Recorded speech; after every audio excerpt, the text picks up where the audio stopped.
plus de questions sur l'ETP, on va passer à la dernière partie du programme. Donc, on était censé avoir des témoignages patients. Malheureusement, il n'y en a pas eu.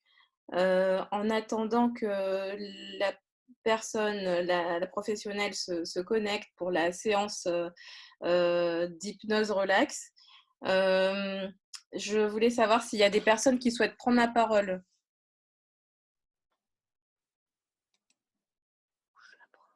Si vous souhaitez témoigner, parler, dire quelque chose. C'est deux. Alors, Oui. allez-y. Non, il y a deux personnes en même temps. Je laisse parler la personne qui s'appelle Ime Sina Ravana, je crois. Ça marche, très bien. Oui, bonjour. Donc, moi, je m'appelle Liliane. Je suis donc glycémique, diagnostiquée depuis l'âge de 3 ans. Et je voulais juste, moi, témoigner du. On a une difficulté, on se sent parfois seul. Et je trouve que c'est une maladie ou du fait que nous sommes simplement 700 en France, ben on se sent isolé. En tout cas, pour ma part, c'est le cas. Donc, quand on me parle comme ça qu'il y a des ETP, il y a des choses comme ça qui se mettent en place, on regrette juste de soit ne pas habiter Marseille, soit de ne pas habiter Paris. Alors, à Grenoble, on essaye de mettre en place des choses et c'est bien. Mais c'est une maladie qui est très difficile à gérer, je trouve, quand on a une vie active, quand on a 2 enfants, quand on essaye, on bataille pour concilier les deux. Voilà, moi, ce que j'ai parfois besoin, c'est d'échanger. Alors, on n'échange pas forcément avec le médecin ou l'interne que l'on voit une fois tous les 4 semaines. Voilà, moi, mon témoignage aujourd'hui, il est dans une vie qui est à la fois normale, puisque je travaille et que j'ai des enfants, et dans une vie qui est quand même à part, puisqu'on essaye de tout faire comme tout le monde, mais avec 2 fois plus d'énergie que tout le monde. Voilà, c'était simplement ça que je voulais aujourd'hui témoigner. Alors, par exemple, le médecin qui s'occupe des patients thalassémiques à Grenoble. Oui, c'est le docteur Makowski. Oui, tout à fait. Par exemple, les séances d'éducation thérapeutique, elle les attend. Donc, elle m'a déjà demandé quand est-ce que je les mettrai à disposition. Donc, ça fait partie des médecins qui étaient intéressés parce qu'ils avaient déjà mis en œuvre un programme pour les patients thalassémiques et qui voulaient le compléter pour les patients drépanocytaires. Alors, c'est vrai que c'est un médecin qui est nouveau aujourd'hui et qui a donné une belle dynamique, je dirais, à notre groupe et à cette maladie. Et on en attend beaucoup. Voilà. On est aujourd'hui à Grenoble, on attend de beaucoup. Je peux intervenir? Oui, oui. Merci. J'ai du mal à vous comprendre. En fait, je me demande qu'est-ce qui est si difficile de vivre avec une thalassémie. J'ai 57 ans, je suis mariée, je n'ai pas d'enfant. Je suis polytransfusée depuis l'âge de 4 ans. Je suis passée par toutes les chélations possibles et inimaginables. Vous ne croyez pas qu'on en rajoute un peu, qu'il n'y a pas des choses plus difficiles? C'est pas si compliqué d'être thalassémique. On n'est pas anormaux, on n'a pas de déficient intellectuel. On peut se marier, apparemment faire des enfants, avoir des amis, se projeter dans un avenir. Qu'est-ce qui est difficile? J'aimerais bien comprendre. Moi, Mis à part une transfusion toutes les 4 semaines, quoi. Est-ce que c'est si dur? Est-ce que vous permettez que je parle? Je me tais. C'est fantastique d'avoir des gens qui, comme vous, acceptent les choses de cette façon-là. Moi, cette maladie, elle m'a apporté une hépatite C que j'ai dû traiter avec un Moi aussi. Extrêmement lourd et je m'en suis sortie, Dieu merci. Je suis avocate, j'ai dû faire des études qui m'ont nécessité une énergie monumentale. Oui, c'est pas la fin du monde. Oui, on y arrive. Mais à quel prix, madame? À quel prix? À quel prix de sacrifice? Chaque fois que les gens pédalent 1 kilomètre, nous pédalons 10 kilomètres pour aller à la même vitesse qu'eux. Voilà ce que j'ai envie de vous dire. Oui, c'est pas la fin du monde. Oui, je suis mariée. Oui, j'ai 2 beaux enfants. Mais bon sang de bonsoir, ça nous aura à tous coûté. Voilà. Et c'est important de le dire. Je l'ai eu, l'hépatite. On n'a pas eu le sida, ne nous plaignons pas. Ah ben c'est sûr, madame, mais dans ces cas-là, ne regardons pas derrière, mais regardons devant. Vous savez qu'en 93, les femmes ou les enfants mouraient à Thonon.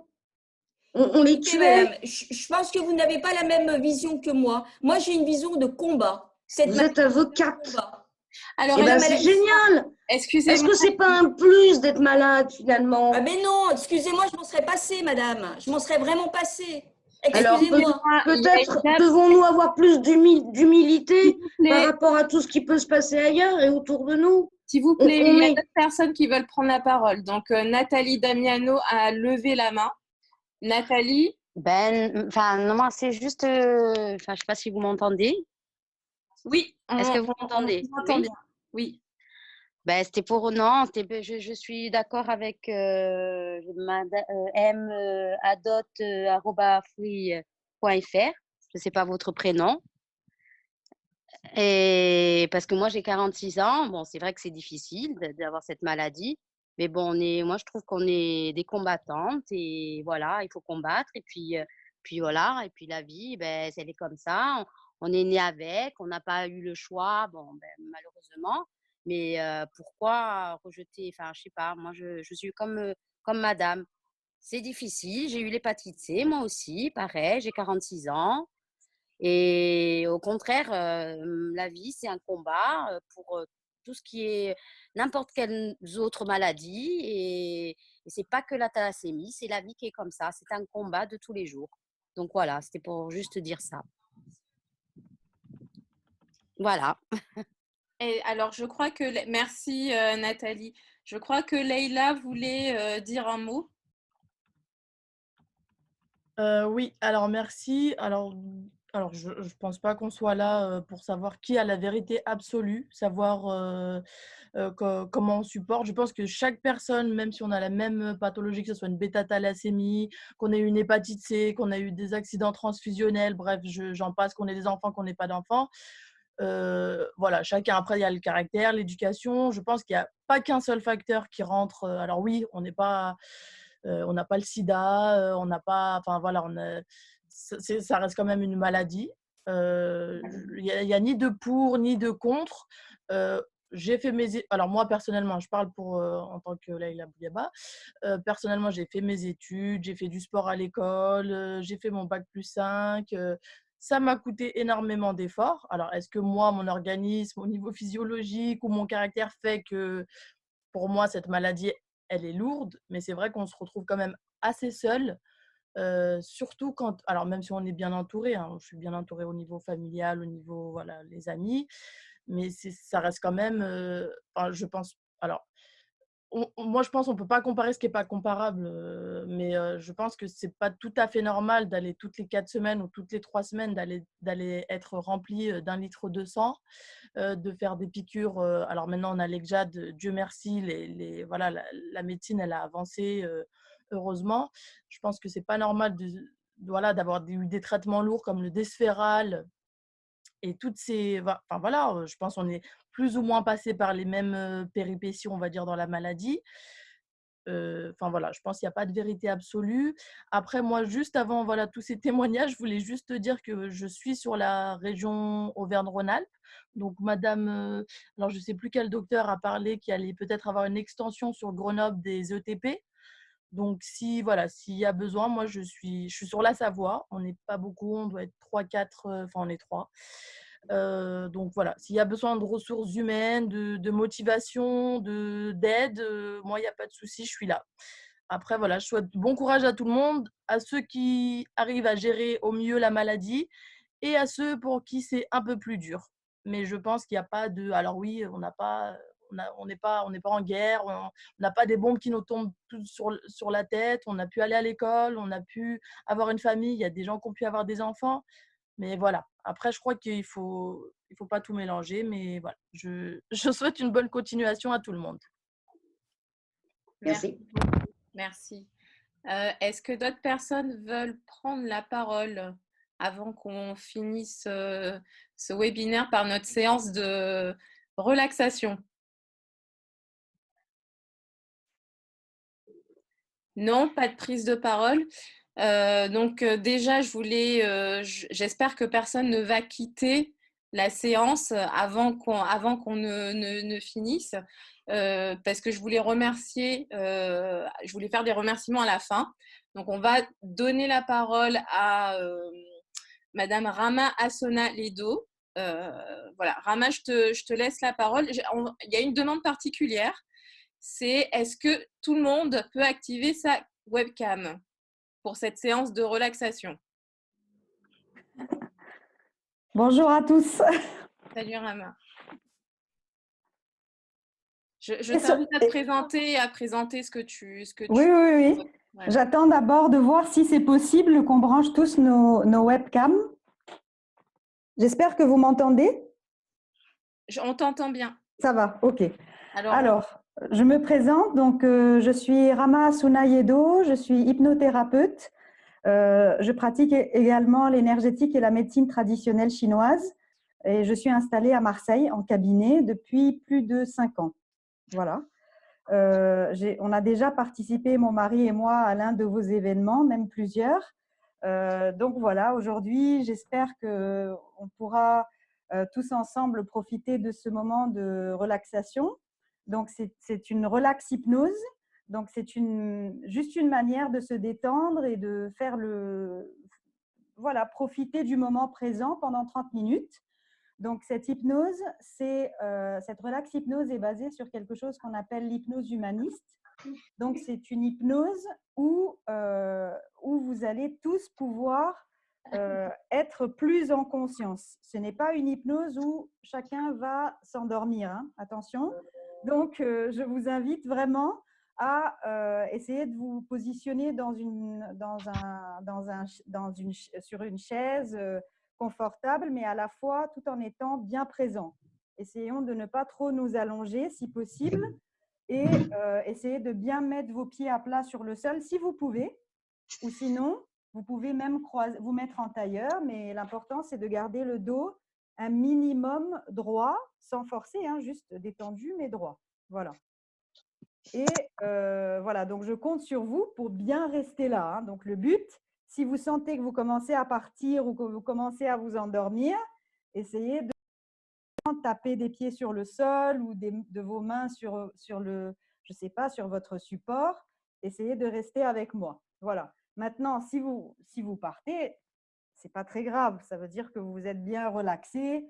Mais le but est de faire c'est pas un travail, mais c'est une manière de se détendre en conscience pour vous permettre justement dans des moments difficiles de pouvoir reproduire cet état, un minimum. D'accord? Ok. Alors, est-ce que tout le monde est prêt? Est-ce que Yolande, tu peux me faire un signe juste pour voir si je peux commencer? Je pense que tu peux commencer. On y va? Ok. Alors, pas tout le monde a réussi à mettre sa webcam, hein, à ce que je vois.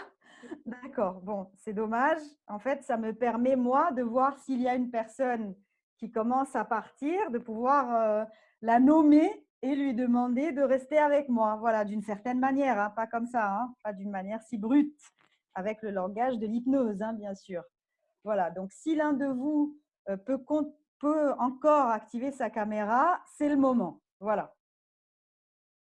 Allez, encore une ou deux. Bon, allez. Bon, donc, vous allez bien vous installer. Vous êtes bien? Tout le monde est OK? OK. Alors, vous allez prendre une bonne respiration. Installez-vous confortablement. Relâchez bien votre corps. Appuyez bien votre dos contre le dossier de votre support. Donc, ça peut être que ce soit un canapé, une chaise, un fauteuil, une chaise de bureau. Voilà. Donc, installez-vous confortablement, mettez bien vos pieds sur le sol. Alors, voilà. Et puis, maintenant, on va commencer à respirer. Donc, vous allez respirer tranquillement. Vous prenez une profonde respiration. Et puis, vous relâchez le poids de votre corps dans votre support. Donc, vous relâchez le poids de votre corps dans votre chaise, dans votre canapé, quel que soit l'endroit où vous êtes assis.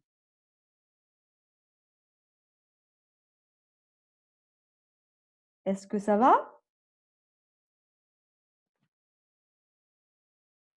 Est-ce que c'est bon? Ok, Absolument. merci. Voilà, Yolande. Alors, je ne sais pas. Je pense que c'est bon pour tout le monde. Oui, merci beaucoup, Rama. Avec plaisir. Merci. Donc, on va conclure ce webinaire. Je vais demander à Ali et à Louisa de dire quelques mots si vous le souhaitez. Avant cela, je souhaitais remercier l'ensemble des intervenants de la filière maladies rares du globule rouge, donc Dr Dora Bachir, Dr Isabelle Turé, professeur Frédéric Galacteros, Dr Laure Joseph, tous les intervenants qui ont pris du temps aujourd'hui pour faire le point sur les traitements et la recherche dans la bêta-thalassémie. Merci également à la filière qui nous a soutenus dans l'organisation de ce webinaire. Alors, comme vous le savez, on est une association de patients. Nous sommes des patients, donc nous sommes nous-mêmes malades et nous avons aussi nos vies professionnelles. Donc, ce n'est pas forcément toujours évident de gérer toutes les activités associatives.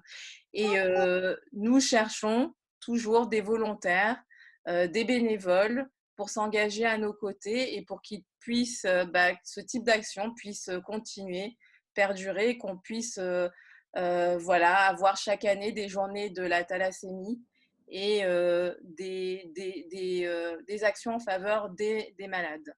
Merci à tous. Je laisse la parole à Ali et à Louisa.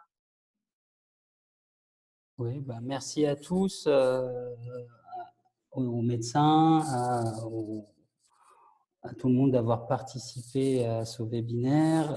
Moi, ce que je voulais dire, c'est que on a mis j'ai vu passer l'email de SOS Globi, donc si vous voulez poser des questions, il y a aussi le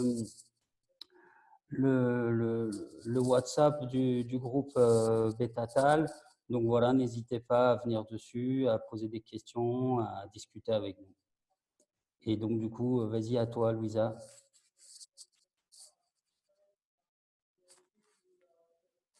Oui.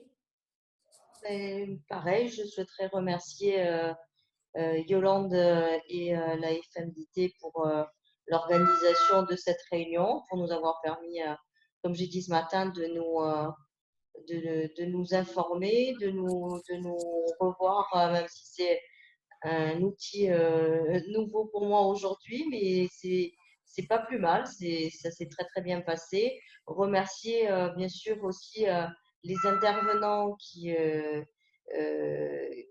nous ont super bien expliqué les nouveaux traitements, les Dr Bachir, Dr Turet, professeur Galacteros, Dr Laure, vraiment toutes les personnes qui ont pris de leur temps aussi pour être parmi nous aujourd'hui, qui est la journée internationale, mondiale de la thalassémie, donc qui est une journée très importante pour nous les malades. Donc c'est ce qui permet de refaire un peu le point au moins une fois par an avec un maximum d'informations et pour qu'on puisse nous après en association pouvoir informer les malades qui nous sollicitent, justement informer sur les derniers traitements et toutes les questions que les malades peuvent se poser. Donc je rejoins Yolande et comme j'ai dit ce matin aussi, nous sommes des bénévoles, nous avons vie de famille, travail, problèmes de santé comme malheureusement beaucoup. Donc oui, toutes les personnes qui veulent se joindre aux associations et qui auraient un petit peu de temps libre à proposer, au contraire, on est prenant. Enfin, je suis preneuse, je pense que Yolande aussi. Donc, merci à tous. Et j'ai oublié de remercier aussi Amana pour sa séance d'hypnose, la fédération et le club du Globule Rouge. Merci beaucoup à tous et une bonne fin de soirée et un bon week-end à tous. Et n'hésitez pas si vous avez besoin. Merci beaucoup. Merci Louisa, merci. Donc, je remercie de nouveau Rama du cabinet Amana qui a pris de son temps bénévolement, qui nous a souvent soutenus sur des journées de drépanocytose ou thalassémie et avec qui on souhaite développer un projet. Donc, merci beaucoup Rama, à toi. Et merci aux partenaires institutionnels, donc Celgene, Chiesi, qui ont soutenu également ce webinaire et qui va nous permettre de mener des actions pour la bêta-thalassémie. Merci à tous. Merci. Est-ce que des personnes souhaitent intervenir? Docteur Dora Bachir, Isabelle, je ne sais pas si... un dernier mot? Alors, Dora, je vais réactiver ton micro. Oui. Oui, c'est bon. Ah, non, c'est pas bon. C'est bon.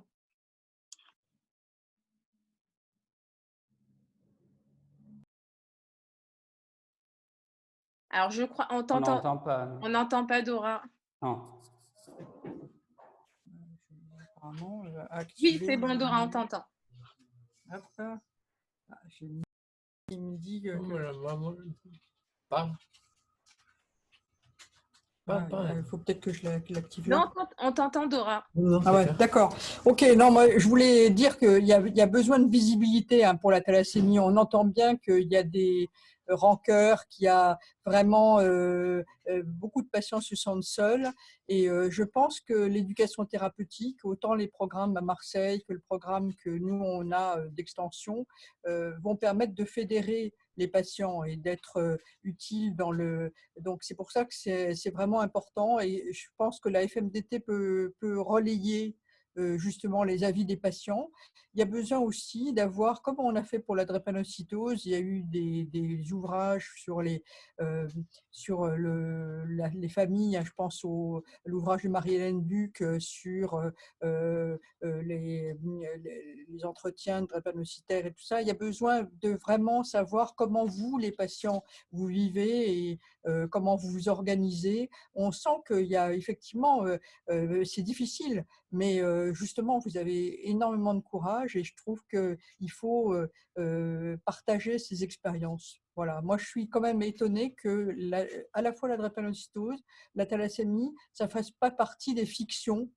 Hein. Il y a besoin vraiment de parler de ces maladies dans des histoires, des fictions, et c'est quand même étonnant qu'on n'en parle pas. Voilà. C'est un peu ce travail qu'on fait en éducation thérapeutique large. Merci. Merci beaucoup, merci à tous. Donc, on va clôturer ce webinaire. On vous souhaite une excellente fin d'après-midi et puis on espère à l'année prochaine, soit virtuellement, soit physiquement. Merci à toi, Yolande. Merci. Au revoir. Au revoir. Au revoir. Au revoir. Au revoir.